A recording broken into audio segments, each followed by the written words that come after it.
नमस्कार, मी रोहिणी तुमचं सर्वांचं मनपूर्वक स्वागत करते आपल्या चॅनल मराठी तडकामध्ये। आज आपण अतिशय खमंग आणि खुसखुशीत नाश्त्याचा एक पदार्थ बनवणार आहोत। बनवायला खूप सोपा आणि अगदी झटपट बनवून तयार होतो। एकदा बनवून तुम्ही महिनाभर अगदी आरामात खाऊ शकता। मुलांचा तर हा अगदी फेवरेट बनेल। तर चला वेळ न घालवता व्हिडिओला सुरुवात करूया। पण त्याआधी व्हिडिओ कुठल्याही क्षणी अगदी किंचित जरी तुम्हाला आवडला तर व्हिडिओला लाईक करायला विसरू नका। त्याने मला अजून प्रोत्साहन मिळेल तुमच्यासोबत असेच नवनवीन व्हिडिओ शेअर करण्यासाठी। आणि चॅनलवर नवीन असेल तर चॅनलला जरूर सबस्क्राइब करा। तर इथं मी एक जुडी कढीपत्ता घेतलेला आहे। छान असा त्याला निवडून घेतले आणि त्याला स्वच्छ धुवून घ्यायचं आहे आणि त्यातलं पाणी जे आहे ते निथळायला ठेवून द्यायचं आहे। कढीपत्त्यात पाणी तुम्ही बघू शकता छान निथळलं आहे। आता एक काम करूया, गॅसवर एक कढाई ठेवायची, त्यामध्ये 1 चमचाभर तेल टाकलेलं आहे। तेल छान गरम झालं की त्यामध्ये पूर्ण एक जुडी जो कढीपत्ता होता तो कढीपत्ता मी यामध्ये टाकलेला आहे। आज आपण हा कढीपत्त्याचा नाश्ता बनवणार आहोत जो तुम्ही कधीच खाल्ला नसेल। इतका फ्लेवरफुल हा नाश्ता बनतो आणि तितकाच खमंग बनतो। नक्कीच ट्राय करून बघा। तर कढीपत्ता जो आहे तेलावर आपल्याला मस्त असा कुरकुरीत होईपर्यंत परतायचा आहे। यासाठी थोडासा वेळ लागतो पण याची जी चव येते ती अप्रतिम येते। तर 1-2 मिनिटांसाठी आपण कढीपत्ता छान असा कुरकुरीत करून घेऊया। इथे तुम्ही बघा कढीपत्त्याचा रंग बदलला आणि छान कुरकुरीत तो झालेला आहे। तर आता याला काढून घेऊया एका प्लेटमध्ये। हे बघा कढीपत्ता मी प्लेटमध्ये काढून थंड होण्यासाठी ठेवलेला आहे। दुसरीकडे एक भांडं घेतलेलं आहे, त्यामध्ये 2 ते 3 चमचे गव्हाचं पीठ मी इथे घेतलेलं आहे। मी इथे गव्हाच्या पिठाचाच वापर करणार आहे। यामध्ये चवीपुरता मीठ टाकलेलं आहे, त्यानंतर 1 चमचा जिरे टाकलेले आहेत, 1 चमचा लाल तिखट टाकायचं आहे, अर्धा चमचा हळद, 1 चमचा ओवा आहे तो हाताने क्रश करून मी त्यामध्ये टाकलेला आहे। आणि जो आपला कढीपत्ता होता तो आता थंड झाला, त्याला अगदी छान असं आपल्याला चुरून घ्यायचं आहे, पूर्ण बारीक करून घ्यायचं आहे। तुम्ही बघू शकता इतका बारीक आपल्याला तो करून घ्यायचा आहे। त्यासाठीच कढीपत्ता आपण छान असा तळून घेतला। आता तुम्हाला जर ही तळण्याची प्रोसेस जर अवघड वाटली तर तुम्ही डायरेक्ट कढीपत्ता जो आहे तो मिक्सरच्या भांड्यामध्ये टाकून त्याची पेस्ट करून घेऊ शकता आणि ती इथं वापरू शकता, पण त्याची चव इतकी छान आणि खमंग येणार नाही। त्यामुळे कढीपत्ता थोडासा तळूनच घ्या। आता व्यवस्थित आपला कढीपत्ता जो आहे तो या पिठामध्ये मिक्स करून घ्यायचा आहे। जर मोठे तुकडे कढीपत्त्याचे असतील तर ते पण हाताने चोळून बारीक करून घ्यायचे आहेत। तर बघा अशा प्रकारे मी छान असं मिक्स करून घेतलेलं आहे।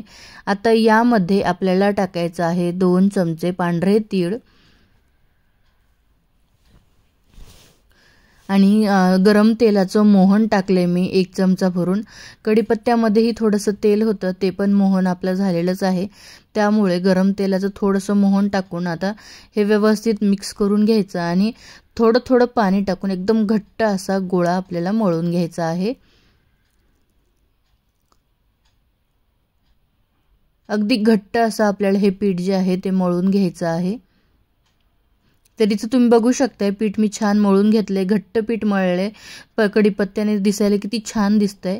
एक 10 मिनिटं याला झाकून ठेवलं होतं। 10 मिनिटांनंतर परत थोडंसं आपल्याला या पिठाला मळून घ्यायचं आहे आणि याचे 3 भाग मी करून घेते। पोळीच्या आकाराची साईज आपल्याला याची घ्यायची आहे। तर आज आपण कढीपत्त्याची शंकरपाळे बनवणार आहोत। अतिशय फ्लेवरफुल हे बनतात, खूप टेस्टी लागतात। तर आता हे जे पीठ आहे ते मी पोळपाटावर छान असं पातळ लाटून घेणार आहे। लावायला मी थोडंसं गव्हाचंच पीठ घेतलं होतं आणि याला मस्त असं लाटून घ्यायचं। जितकं पातळ होईल तितकं पातळ मी लाटून घेतलेलं आहे। रंग बघा किती सुंदर दिसत आहे। आता हवं तर ह्या ज्या कडा आहेत त्या काढून घ्यायच्या आणि मधलाच भाग आपल्याला ठेवायचा आहे। कडा मी पूर्ण काढून घेऊन आता याला कापून घ्यायचं आहे। तुम्हाला जो शेप आवडेल त्या शेपमध्ये तुम्ही याला कापू शकता। तर मी अगदी छोटे छोटे पातळ काप करून घेते सुरुवातीला आणि नंतर हे बघा अशा प्रकारे थोडे लांबट तुकडे याचे मी करून घेणार आहे, जेणेकरून दिसायला खूप छान दिसतील आणि खायलाही तितकेच टेस्टी लागतील। तर बघा अशा प्रकारे मी याला कापून घेतलेला आहे आणि सगळे वेगवेगळे करून घ्यायचे। तशाच प्रकारे बाकीचे जे 2 पोळ्या आहेत त्या आपण लाटून घेऊया आणि त्याला पण अशा प्रकारे कापून आपण एका प्लेटमध्ये ठेवून घेऊया। दुसरीकडे तेल गरम करून घेतले, त्या गरम तेलामध्ये आपल्याला हे जे शंकरपाळे आहेत ते छान असे तळून घ्यायचेत। लो टू मीडियम गॅसवर आपण याला मस्त कुरकुरीत होईपर्यंत तळणार आहोत। इथं आपण गव्हाच्या पिठाचा वापर केलाय, तुम्हाला जर हवा असेल तर तुम्ही मैद्याचा सुद्धा वापर करू शकता, पण थोडं हेल्दीसाठी मी गव्हाच्या पिठाचा वापर केलेला आहे आणि अगदी खुसखुशीत हे बनून तयार होतात। तर बघा किती छान असे हे झालेले आहेत। याला आपण काढून घेऊया। तळण्यासाठी हार्डली 3 ते 4 मिनिटं लागतात एक बॅच तळण्यासाठी।